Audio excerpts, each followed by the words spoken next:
আমার ৯ নম্বর ওয়ার্ডে আজকের এই প্রোগ্রাম, আমি দু একটি কথা না বললেই আমার মনে অনেক কষ্ট থেকে যাবে।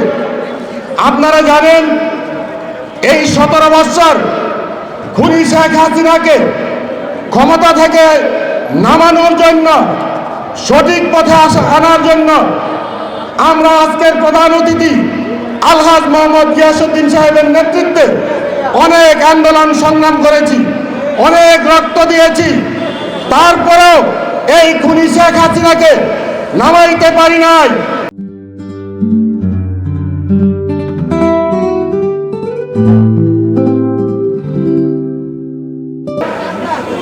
২৮ অক্টোবরের পর আজকে যারা এই নারায়ণগঞ্জ ৪ আসনের সংসদ নির্বাচনের আশা করে, আজকে যারা ৭ খুনের আসামি নুর হোসেনের নেতৃত্বে, নুর হোসেনের টাকায় যারা রাজনীতি করে, আজকে যারা AKM শামীম ওসমানের প্রেসক্রিপশনের বিএনপির রাজনীতি করে, তারা আজকে চাচ্ছে এই আসনে নির্বাচন করার জন্য।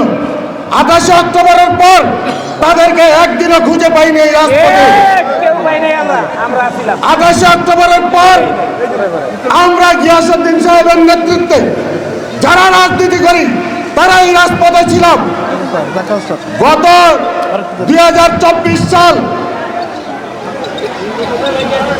৪ আগস্ট আমরা যখন গিয়াস সাহেবের নেতৃত্বে জালকুড়ি বাস স্ট্যান্ডে সিদ্ধিরগঞ্জ এবং ফতুল্লা থানার নেতৃবৃন্দ এখানে যখন ব্রেকেট সৃষ্টি করি ওই শেখ হাসিনার বিরুদ্ধে, তখন এই খেলার মাঠে আজকে যেখানে আমরা অনুষ্ঠান করতেছি, এই মাঠে যুবলীগ, ছাত্রলীগের নেতৃবৃন্দরা রামদাও নিয়ে, লাঠি সোটা নিয়ে তৈরি হয়েছিল আমাদেরকে এখান থেকে বিতাড়িত করার জন্য।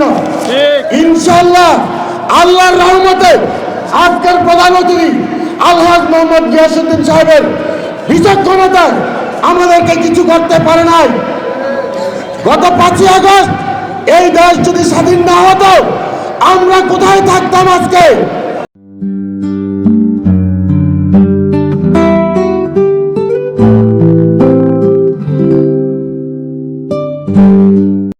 আমরা তো ১৭ বছর বাড়িতে থাকতে পারি নাই।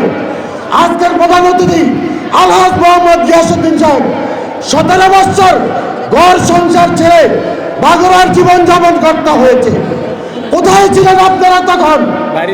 আগামী দিন আমি আশা করি এই গিয়াসউদ্দিন সাহেবের নেতৃত্বে বিএনপির রাজনীতি নারায়ণগঞ্জে চলবে এবং এই গিয়াসউদ্দিন সাহেব উনি নিজে নির্বাচন করবেন। আমরা যারা রাজপথে ছিলাম, আমরা গিয়াসউদ্দিন সাহেবের পক্ষে নির্বাচন করব।